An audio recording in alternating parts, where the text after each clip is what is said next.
gun goes off, and for the first half it's neck and neck.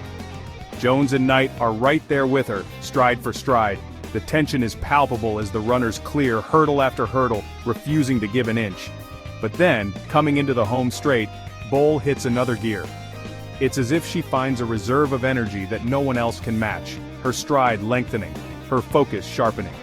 She surges ahead, leaving the competition in her wake, crossing the line more than a full second ahead of Jones, who finishes in 53.18.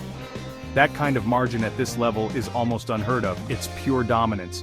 Knight comes in third with 53.79. That's domination.